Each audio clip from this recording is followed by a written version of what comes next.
Assalamu alaikum, or whatever your preference. Howdy, welcome to the thing that what I do on a Monday, the McKenna Gonzo podcast. Thank you very much for joining or not joining, as the case may be.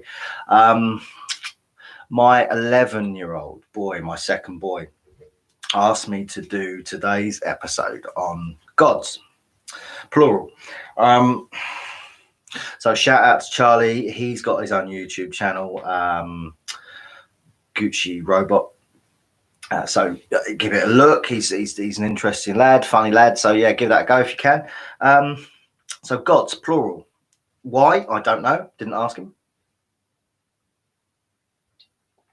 I didn't want him to sway anything there. So let me move coffee down there. I'm on coffee today. Fasting, because I thought that was a really good way to do gods. You know, the old state of consciousness stuff. So I'm a little bit flaky, actually. I don't normally fast for quite so long. Just coffee and water. Black coffee and water. But I'm a little bit sort of shaky and flaky and not with it as much, I suppose. Not as alert as I'd hoped that I would have been. So yeah, God's an interesting one. Plural. And I guess the influence actually for him to ask for me to do that in the first place was the fact that there is a lot of esoteric stuff, Eastern religions dotted around my abode, because to me it's sort of it's shorthand for having some level of spiritual connection with the world, having some commitment to calm, which I don't always do. As you fucking know, I'm bipolar, and you get one side of me or the other. Do you know what I mean? Never really got that balance and equilibrium. That's what I go for by having these little bits and pieces dotted around. Of course, you know, it's like a fucking RE lesson. Kids come in my house, so they trip over that stuff. So I guess that's kind of where it's coming from, with him asking for me to do that. Now, I'm not saying that I'm going to give you any deep understanding of the particularly Hinduism. You know, you've got Shiva up there. Or Buddhism, or any of the other sort of monotheistic stuff. I'm not really going to give you a very good, deeper understanding of that in a sort of knowledge base. It's not what this is about, is it? If you want to do that, go and find another channel. If you want to do that, go and fucking read it. Do you know what I mean? This is not what this is about. This is about opinion, kinda, about my take on where we're at with those things, and having some sort of genuine emotional response to a subject. So. Gods, motherfucker. I'm guessing he said God's plural because of the things that he's saying. I'm guessing he said God's plural because there is a multiculturalism that we see with, it started really with my generation, but it's come through, Generation X, it's come through, the millennials, where it's acceptable to have a relationship with the religion or the faith base or belief system of your choice, and that is one that's not necessarily passed down. Our religions used to be hereditary, didn't they? Do you know what I mean? We were the same religions what our mum and dad were, and they were the same religions what their parents were, and you know, it was part of our culture, and it was something that we all subscribed to the same way as we would subscribe to a flag. So it's different now. There's an amount of choice in these things, which is fantastic. That's great. You know, we are living in a world where you know, international travel is the quickest and easiest and most accessible it's ever been. You know, borders that, you know, we police our fucking borders, and we don't let people move across them in as much of a free way that I think possibly we could or should. But we can certainly travel to those places, and it's not an issue as it would have been for decades past. So that, and you know, with technology, World Wide Web, we are immersed in something which is much more the potential to be unified than it ever has been. So to have access to all of these bodies of knowledge, to have a freedom to express ourselves within any of these belief structures is a fantastic thing. I don't think anyone can argue with that. Potentially, as with anything, it sort of waters it down. I mean, what I find is that, you know, we've never had as much information at our fingertips as we ever had now. I would argue that we've never had so many fucking thick people as we've got now. You know, I could be wrong, and that's very judgmental of me to say so, but I think there is a real prevalence of ignorance in our age, which was disparity between the amount of fucking ignorance and the amount of information that we've got access to is where I'm going with that. And in similarly, I think we have an issue with people's faith being then watered down. It's just it's a style. It's a food choice. They're fads that you can get involved in. And fucking hell, like I'm saying about, you know, having the stuff on the walls that has some sort of shorthand. Most houses that you go in now will have a picture of the Buddha in there, you know, because it works in that shorthand of like, hey man, I'm in a calm space, you know. And you can get them fucking, you buy Buddha in a pound shop, do you know what I mean? They're everywhere. And that certainly does water down the precepts of Buddhism as a belief structure, as a set of values to go about your life with. Buddhism's not hard, not an easy thing to do. It's a difficult thing to do. I you know, I could never become a Buddhist because I like my stuff. I find it really, really difficult to give up a load of my stuff and live in a way that was, you know, sacrificing all the material shit. You know, I like it. I like my stuff. You know, I like change my fucking t-shirts. I like books. You know, shit on the walls that doesn't necessarily have to be about. Doesn't have to have a function to it. So I would find it very, very difficult to be a Buddhist. Although I like a lot of the beliefs, and I certainly would sort of try and bring a lot of that into my life. I'm a vegan for those reasons. I try to bring no harm onto any. I haven't killed a spider in fucking decades, you know, knowingly. So I bring those things into my life because hopefully that gives me some sort of, it connects me with humanity in a way that I feel is the right way to be, which I kind of learned from a lot of the religions that I've looked at. So, and of course, it's wrong to bring Buddhism in here because it's not necessarily a conversation about religion. It was a conversation about gods, and certainly Buddha was never classed as a god, although I think he's quite often mistaken as a godhead. And I think that's you know, that's the interesting part, isn't it? The god is quite often mistaken in culture for the figurehead. So we have terms like, you know, money is his god, that sort of thing. Do you know what I mean? Or is you know, that footballer was a god to him or her or they. So we misunderstand potentially what that sort of figurehead, where that figurehead operates in our minds and our souls, and certainly within the way that our culture is organized. Which is interesting. It's interesting that we kind of need those figureheads, and yet we don't invest anything deeper in them other than a little bit of admiration, you know, which is certainly different from worship. So where the fuck did all this come from? I don't know. I ain't going to give you a history lesson, you know, for well, I ain't going to give you a history lesson. It's not what it's about.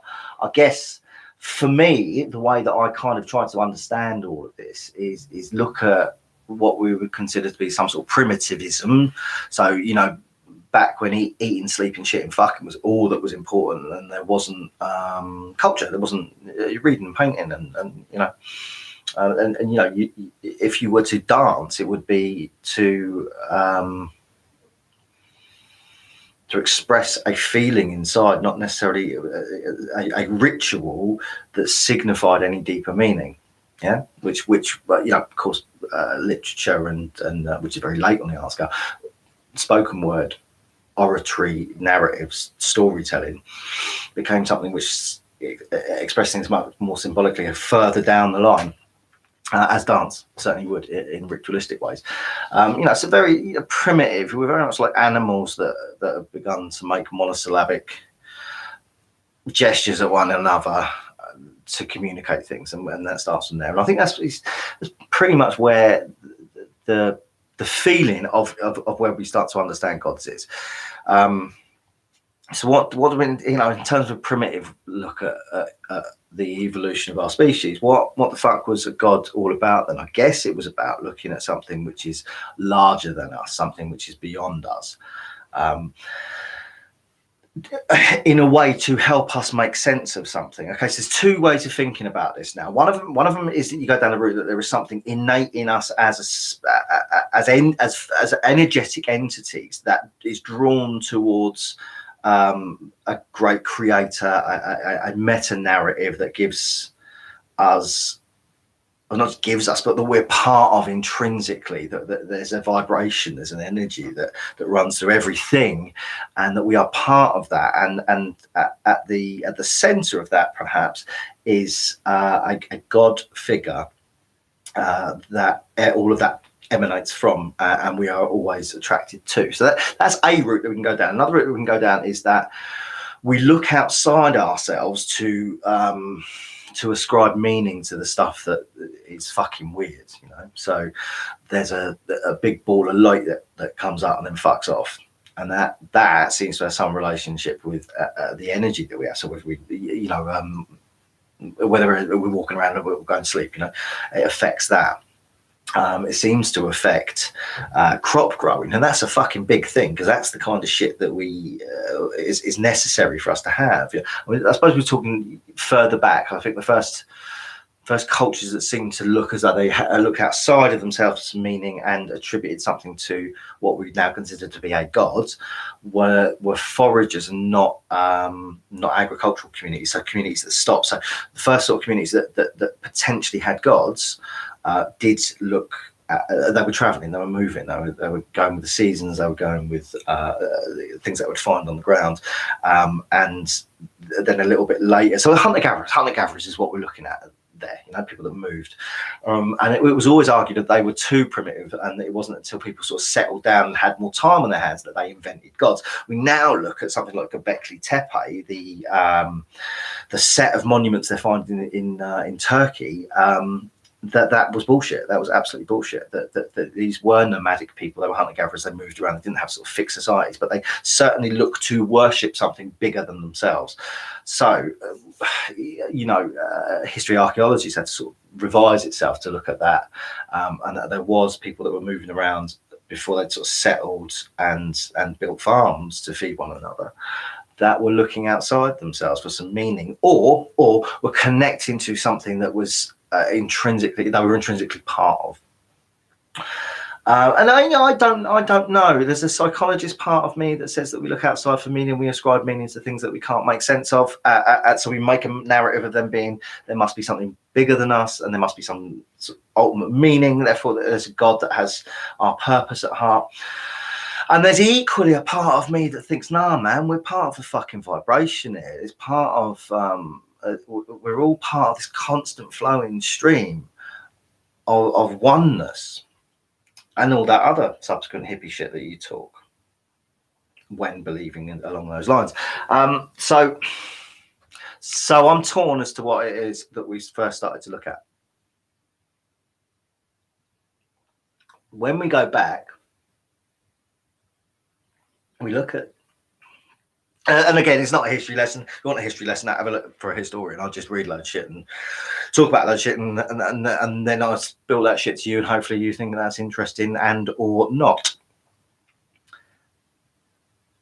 Polytheism is the key to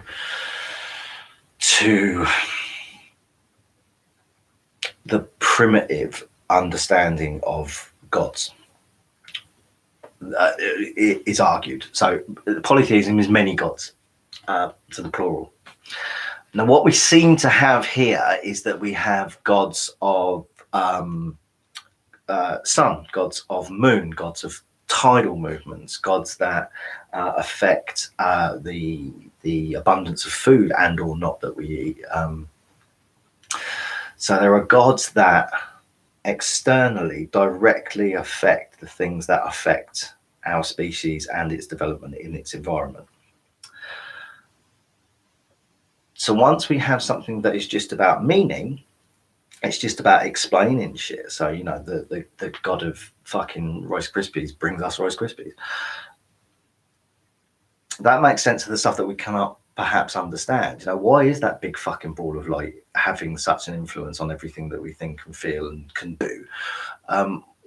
Because there must be a God that created the ball of light that is dictating how we can live our lives.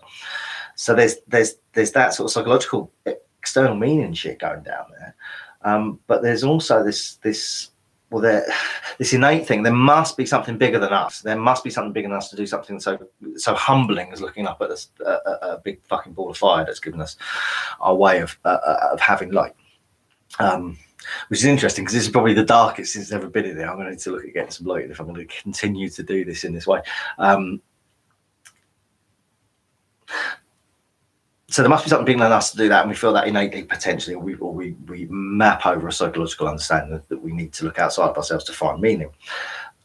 More veering towards that we connected with a bigger picture, and that means that this shit is marvelous, and I'm connecting with this marvel. But I cannot be the owner of all of that wonderful shit. There must be something that's bigger, and I feel that, and I relate to that, something that's bigger. I'm humbled in that, and it's not necessarily just the psychological having to look for meaning. So then we look at God's not just being something that explains something. God's not just being something which is in control of something. They give us the tile movements. They give us rain and affect how we go about our day. But there's something that we can address to influence those things in a way that we'd like to. So then we start to see worship and offerings and sacrifice to, you know, the God of, what would thunder be useful for? Fucking put a breakbeat to it, perhaps, and it becomes something that's, I don't know. The God of rain, for example. So we have a God of rain. I don't know what the God of rain would have been called. Like I say, if you want to go and find that shit out, let me know. That'd be cool. So we have a God that controls rain. So it's now something that doesn't just, like, that's where that comes from. But something like, if we appeal to that God, then we will get the right amount of rain that we need, or prevent the rain that is not useful to our being.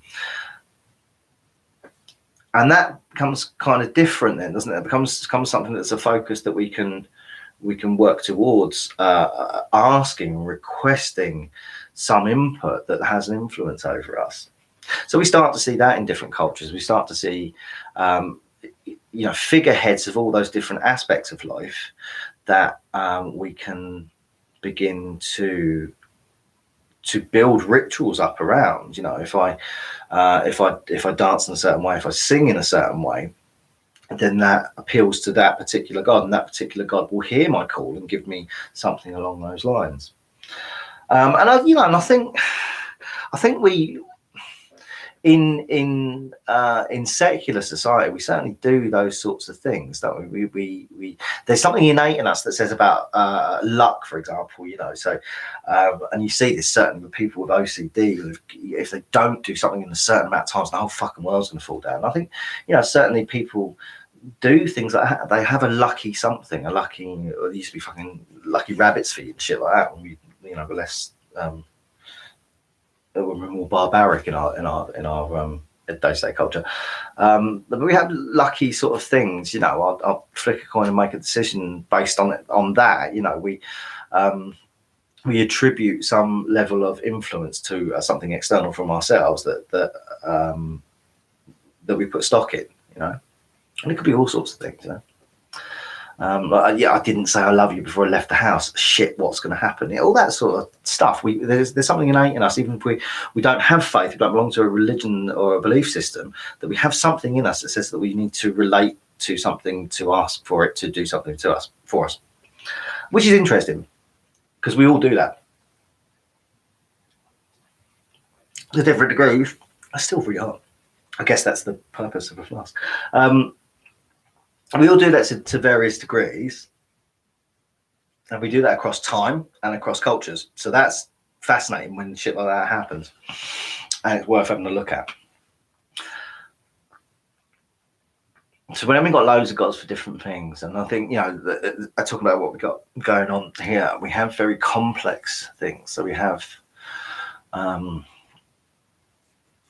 Shiva that's behind me. It was god of destruction and rebirth. I think it was this cosmic dance that goes on that destroys certain things, and then they're born again from that. So these become very complex understandings of life as we get more civilized, I suppose, as we turn, as we go further down the evolution of our species, and we begin to, you know, dwell in a place. So we farm it. So we work seasonally over things, and you know, days and nights are separated, not just because they're adequate for hunting, or adequate, you know, we see things better in the day. But days and nights become, because we need to be awake during the day to be more productive for the livestock, and more productive for the grains and wheats that we're farming. So there becomes this circadian rhythm that has something to do with our industrialization, or it's not industrial, our agricultural commitments. That rhythm of day and night becomes something which is much more functional to us as a community than it is to us finding meaning for ourselves as individuals. So gods in that sense then, and we're still talking sort of plural on this, you know, they're still gods of things, but they become more complex.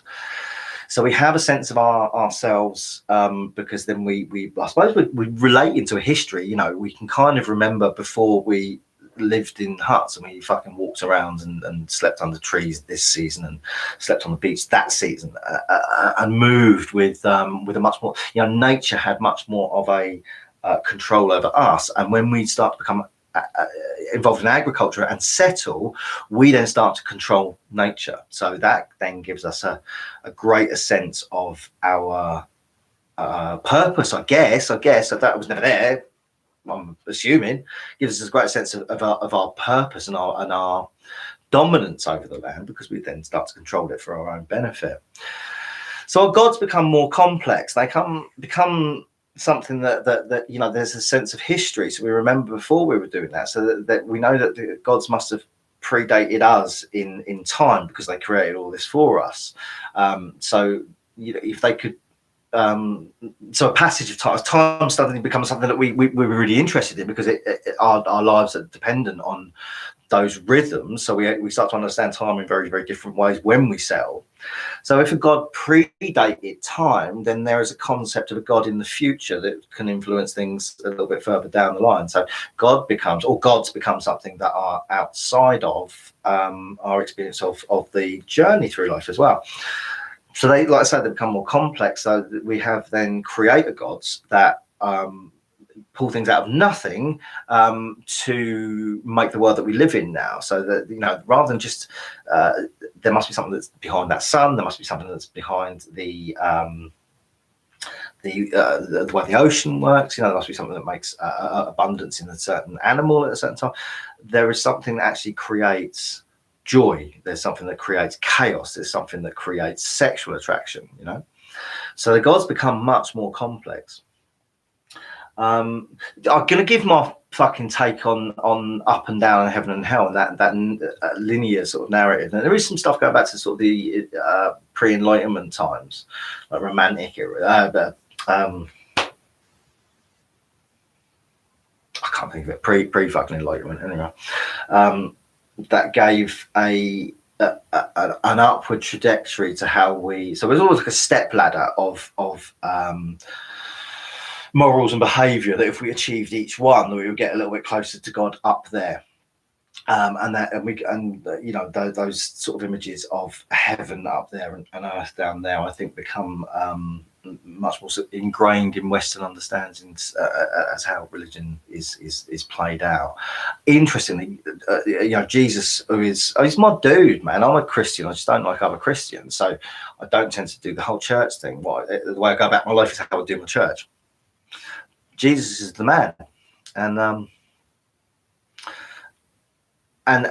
the way that his teachings come across, there was nothing about this vertical set of governing human principles that God wants us to be involved in, because heaven was not up there for Jesus and in Jesus's teachings. Heaven was something that is just a little bit out of our reach, and therefore we must work a little bit harder to make it happen now. And I think that's a wholly different way to how Jesus is understood, certainly in a lot of Christendom, but outside of understanding the Christian faith at all, I don't think it's understood like that. And that's what I think the teachings is really, really beautiful if you find that, you know, heaven is something that we can achieve, but there's lots of shit that we need to let go of. And that's like Buddhism, we need to let go of that ego stuff. But we need to attain that heaven now. It's not about good deeds that are done that we're rewarded for. It's about creating a space which is not necessarily paradise, but it has a balance, has that that equilibrium, and not, you know, not as it's sort of painted outside, and certainly painted by Christendom as a reward for doing good shit now. Like reward for fucking taxes. You can get a fluffy fucking cloud next to the man because you paid your taxes. That's how you organize a culture. That's not how you fucking have a relationship with a god, right? So yeah, tangents. I'm good at fucking tangents. We've just gone off on one. I'll take all the blame for that. That wasn't you. That was me. That's fine. I'll take the blame for that. Have a little swig of my very hot coffee. And we take it back to certainly having more gods now. You know, the structure needs to be a little bit more complex because we're creating time for ourselves. So we're starting to communicate, because we have to communicate. We have to say, well, you're the one that's going to go and, you know, not forage anymore. You're the one that's going to go and tend to the organic matter, and we're the ones that are going to go and hunt and bring that in. You cunts are the ones that are going to have the kids because you've got the fucking equipment for it. So we're having to start become a little bit more intricate in how we communicate those things to one another. And as we start to do that, our gods become more intricate as well. You know, and then again, there's that twofold ways of understanding it. Is one of it is we have to look at ascribing meaning to a very complex and baffling world that we find ourselves living in, and the other route is, as we begin to communicate on much more deep levels with one another, and our community becomes more, we grow more as that corporate body, as more as, you know, not just the body of the human, but the body of us as humanity. Then we start to really experience more of that bigger unity, and therefore we can understand gods as having much more of a complex role in that, which is different from attributing meaning to imaginary beings. And of course, you know, I'm coming from a place where I do believe in this. I'm coming from a place where I do think there are higher powers. I do think that there is something much more beyond this sort of material veil that we've got. So that's where I'm coming from, just to make that clear, in case it fucking isn't. However, like I say, I've got such a fucking romantic attraction to psychology and neurology and how the brain works, that I take away all the mysticism with it, with some of the shit that I like to talk about. Like the hyper religiosity is one that's fucking fascinating. They've isolated a part of the brain that generates feelings of out of body experiences, feelings of a deeper sense of belonging to something much more universal than just my society or family or house or whatever, and a connectedness. It generates those feelings in the brain, which generate those feelings throughout the body when stimulated with religious iconography. So that's fucking fascinating, right? That there's a part of the brain that does that shit. Okay, it's solely for that. It doesn't do anything else. It doesn't work out how to fucking put your shoes on. It doesn't work out how to do maths. It's solely for that sort of purpose, to give you those sensations of being much more than just a physical body. You're somehow a spiritual thing. It gives you those. Now, it's also the part of the brain that is triggered the most with schizophrenics, right? Okay, so this is really fucking, again, tangents, but you know, humour me, don't humour me, what the fuck.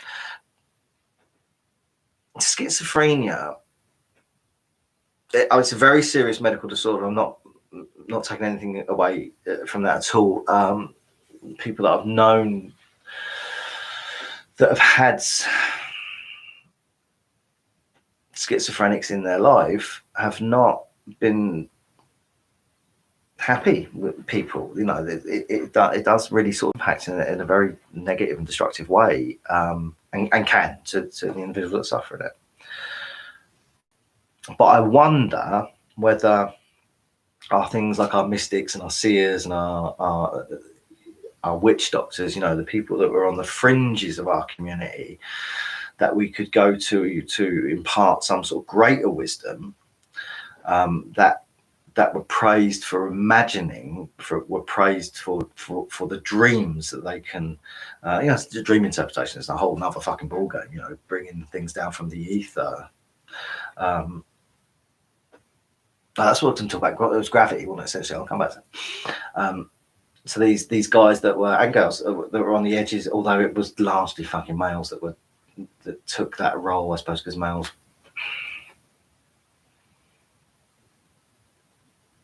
the masculine nature has been much more the dominant sort of cultural, I've taken much more the dominant cultural positions than women, because the feminine has been much more. I'm not saying that I'm not sexist. I'm just talking from ways that we sort of understand how cultures have grown, the species has grown. Women have been much more viewed, or feminine have been much more viewed in terms of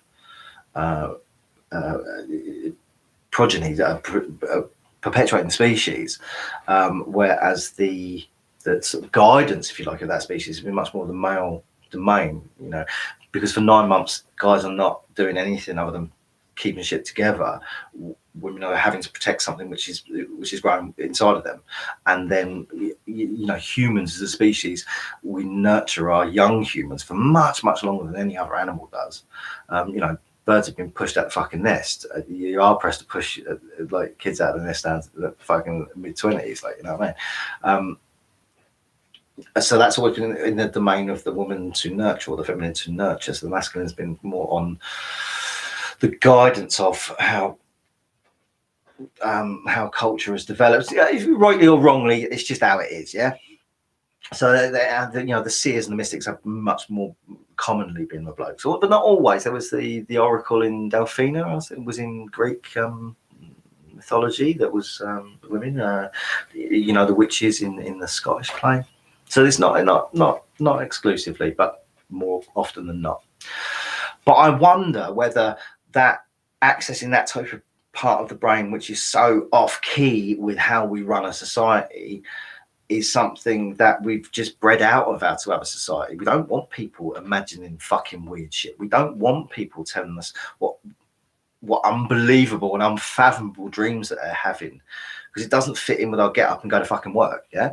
So potentially that what we're misdiagnosed as mental illness in other times was seen as more something which was creative. Yeah, just it tapped into elements of a human experience that were outside of the sort of in the industrial, the physical model that we've got. So I find that interesting. I'm not sure there is a correlation there, but it certainly seems to be. It works in the same part of the brain. Fucking fascinating.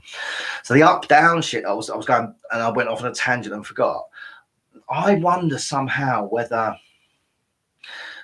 if we look up day or night, it's humbling. Yeah, it's much fucking bigger than us. You know, we look across the plane of existence, and there's always kind of something in our peripheral vision. You know. But when we look up, there is an expanse. It's clearly fucking bigger than we are. It's clearly it's humbling. Yeah, it's humbling. We can control the earth. We can't control whatever the fuck that is. And that's got the moon in it, and it's got the sun in it. And they control a lot of what controls us. So the mystery and awe and wonder is up there. Yeah. I say this is just what I'm thinking, how our brains possibly start to perceive things. Of course, when things die, when things stop being, they don't get off the fucking ground. You know, the physical, which is where we're sort of coming from in terms of how we look, rotting food, rotting flesh, it's all the same. It just goes into the earth. So I think we perhaps start to look at something which is creative as coming from above, and we start to look at something, interpret something as destructive as coming from below, because that's where things go when they die. Yeah, I'm making that shit up on the fly, so have it or don't have it, that's up to you. But I kind of wonder whether that's some of where it comes from. So there's a lot of waffling in this, so do sift out what you want and what you don't want. It's entirely up to you. So a lot of the multi-god religions do that, and we find a lot of ritual being built up because we're appealing to a certain god for a certain outcome. So we build ritual around that to sway it. Much as the ritual for wooing someone may well have been courtship sort of stuff, set amount of dates, set amount of flowers and gifts bought, compliments. There are ways that this becomes a sort of cultural ritual before anything sort of happens. Different nowadays, pretty much just go straight in fucking with each other, and then if it works, it works. If it doesn't, it doesn't. But there were rituals with other things. There always are. We like patterns. Apophenia, I think that's called. We seek for patterns in things where they're not always there. And I think this is it's kind of what I was going with, the idea that we attribute meaning to gods because we can't fathom this fucking mystery. Well, more veer towards the side where we know that there is a fucking vibration that is much, much bigger than everything, and we connect to that at times of lucidity, and we find that's where a creative spark comes from. That's where a real a passion comes from. And you can't just explain that shit away a lot of the time. So we had our rituals and our rites, and we appeal to certain gods for certain outcomes, and that works well for a long time. And then we see the emergence of what they call monotheistic religions, one god religions. Now, in a really, really sort of cynical way, we can look at those as unifying structures for larger societies. Okay, so you don't just have lots of different pockets of little communities that are all just farming and fucking and hunting. There are lots of interconnected communities, and you suddenly get trade and standardized languages because you communicate with much, much broader fields. So you could very cynically say, well, let's make a one god. I want to say it's a contract, but it's not that. The Council of Nicaea, where the Roman guys sat around and said, well, this is what we're going to do. We're going to adopt this one god, and then bring that in, and that will help the empire to be unified. So there's a very sort of cynical way, but there are precedents for that. So as we start to have bigger societies, the argument is that we needed to conglomerate all of these belief systems into a one god. So then it's much, much easier to control, organize, not control in a nefarious way, but organize larger groups of people in societies rather than just in individual tribes. So that the argument that one god is there. But that's only a very one-dimensional view of things. I mean, the Hindu stuff, which I really, really like, because it's colourful, it's flamboyant, it's imaginative, it uses all sorts of figures from the animal kingdom, it uses all sorts of genders and sexualities, and there's just something really, really appealing to all of the stories around that I really, really like.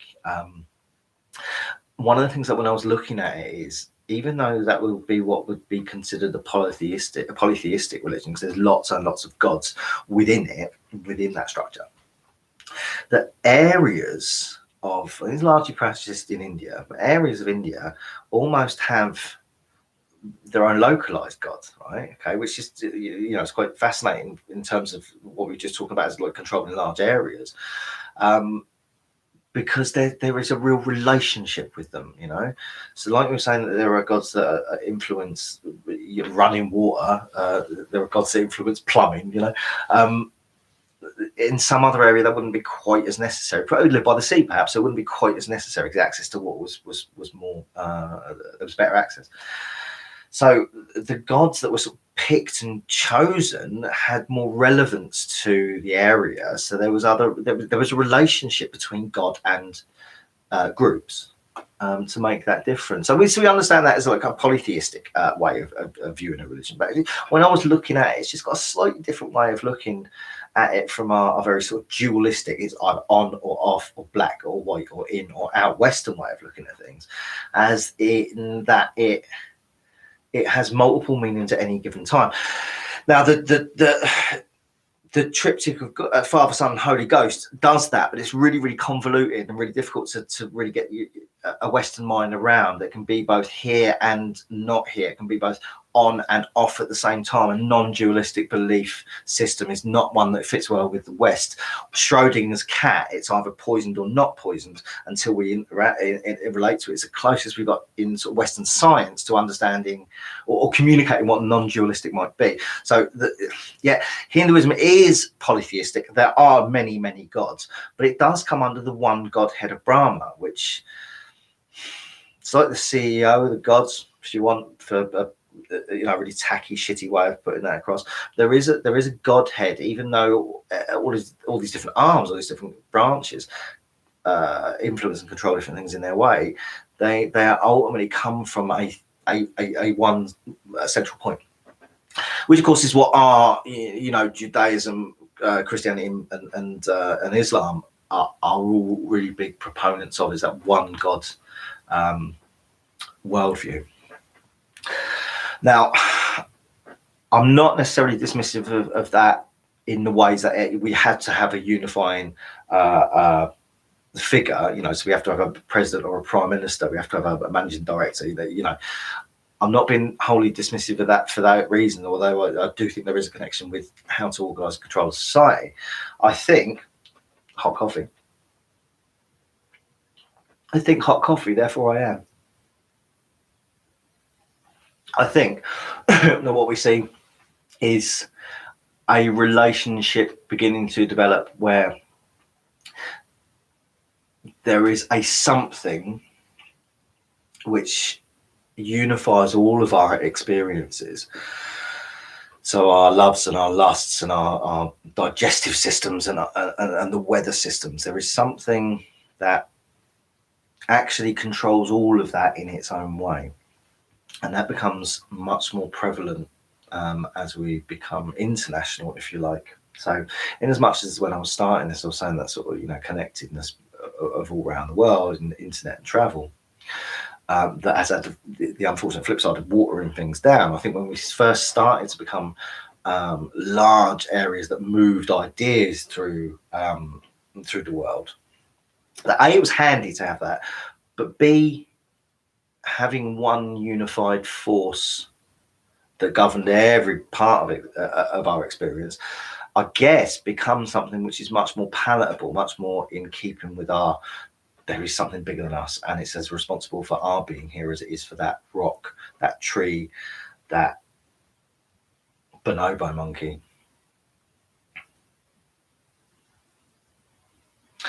I think we relate to that a lot more. I think even with people that don't have, so we've gone from gods to God, and now I think we're largely, Nietzsche famously said God is dead, and I think that was much more of the nihilism of Nietzsche was not something that is put across in sort of popular culture as being absolute belief in nothing. The guy was unbelievably passionate about the things that made humanity wonderful, and I think there was an acknowledgement there that the way society had been moving meant that we just discarded all of those beautiful things particularly in the West, that the Gospels would give us to make us more full humans. We just fucking outright discarded them and become very egoic, self-centered, and lost that morality. And I'm sure that that's more in keeping with the observations that Nietzsche was making when he said famously God was dead. And I think we're kind of in that time now. We're kind of given up on the idea that there's gods in large swathes of society. Although Islam rises, I was talking to a guy earlier on, done a bit of bird, and he was saying about like the Muslim converts. Now I wonder whether there is something really, really appealing to Islam, that there is a paradise that you can attain through good works. And so, and this is a sweeping gesture, and I know that my Muslim friends would pick me up on this, because they've got a relationship with their God which is much more beautiful than I'm currently putting it in this very sort of pat way, but I wonder whether there is something that is really appealing to young men, again largely in prisons, young men, that they can be rewarded if they commit to a certain something that they've not had before. You know, the prisons are full of guys that have been unloved and are illiterate and have had their opportunities restricted. We can get into a moral argument about whether they know that they're doing good or bad or whatever, but largely people that make bad decisions have had bad circumstances to come from, so they've not had the access to the opportunities that other people may have had, that have led them down a line that potentially leave them in prison and feeling unloved and unwanted. I'm not saying that's the case for all of it. Please don't take it as I just think we should, you know, hug a hoodie. It's not that fucking simple. I'm not daft. I get that, but I think that's much more prevalent, and I wonder whether sometimes that's attractive, so that draws in more of the Muslim converts. Okay. So we're at a place where there's you know a lot of one god religions, and we've come almost like we're not even interested in that anymore. Largely, certainly in the West, apart from the surge in attractiveness to certain people that have felt unattractive. And you saw with Billy Graham, actually, the Christians have had their times when they've done exactly the same sort of fucking thing. You know what I mean? So, you know, it's just a thing that we do. We feel like we join gangs because we feel unloved. We feel as though we haven't got something that we can commit to, something that we belong to. So we gravitate towards something that promises us that. And that's been Christianity at some points. It's Muslim, arguably at the moment. Anyway, will be something else a little bit further down the line. But what I was getting at with the monotheistic things is, even for people that outright reject the idea of a god, and I think from my experience what they're more rejecting, certainly what I used to before I began to use the word god to describe something which I think was much more complex and much more about an energy and a unity of different vibrations, which is where I'm coming from with my feelings about God. But the word God gives you the idea of like this benevolent cloud fairy that points down like the lottery, like, you know. And I don't think it's a geezer with a beard that's going, you can live, you can't. I think it's much more about harmony of energies that run through everything, all matter and antimatter for that matter. That's where I'm coming from with that. And I think what I'm noticing where we're at in life at the moment is, even if you reject that idea of a god which does those things, there is still something in us which is drawn towards a something which is bigger than us, and a something which is potentially giving us all that meaning. You know, it was aliens a while ago. You know, it can be luck at some point. We ask anybody, and they know that there's a something else. There's a French philosopher, I can never remember his name, and I fucking hate it because I use the quote all the time. That's God-shaped hole, you know. And obviously, coming from the room doing the fellowship, when I went through my steps, I realised that part of what I was trying to fill for years with drugs and alcohol and sex and violence and whatever else I'd fucking used to fill it was a God-shaped hole. It was that thing inside of me that connected me to something much, much bigger than myself and my ego. And so I tried to fill that with lots of destructive things over the years, the God-shaped hole. So there is that. You speak to anybody, and there is there's a something inside that says that there is something more than just this shit. There must be some meaning to things. Is that what we do as humans? The term, I think, is apathenia, where we look for meaning and patterns in places where there aren't necessarily it. Or is it that we have that as a psychological default because we are connected to something much, much deeper than ourselves? I know. So I'm going to leave it there because I could waffle on for fucking hours, which I didn't think that I'd be able to do. Actually, I think you picked gods. I think, yeah, cheers, Charlie. Thanks for that, Mersh. It's really fucking, helpful. Thanks a lot. I think we'll probably have to return to the subject at some point because, to do this shit any justice, there are bigger conversations to be had. It has been something which has been a real defining thing in our species, as much as art or politics or language, as much as any of those things, but potentially even more so. it's given us our real quest for something outside of ourselves. And most other things, you know, have been a way of communicating or negotiating that, you know. So God's, or that higher power, that other outside of us, is something which has really fucking defined a lot of what our species have experienced and need. So it's something that I think we'll probably revisit at some point. Just can't do it justice here, and I think you need to chunk it down into different eras, perhaps different ways that we were experiencing evolution to really sort of do it justice. And I'd say we've not even covered Judaism, or the other things like animism, which I think, you know, I'd get accused of being much more, you know, so a rock has got a life. But then St. Francis done all that. It was, you know, Brother, Sun, Sister, Moon. St. Francis, you know, turned out that the I want to say the Vatican, I'm not sure it was.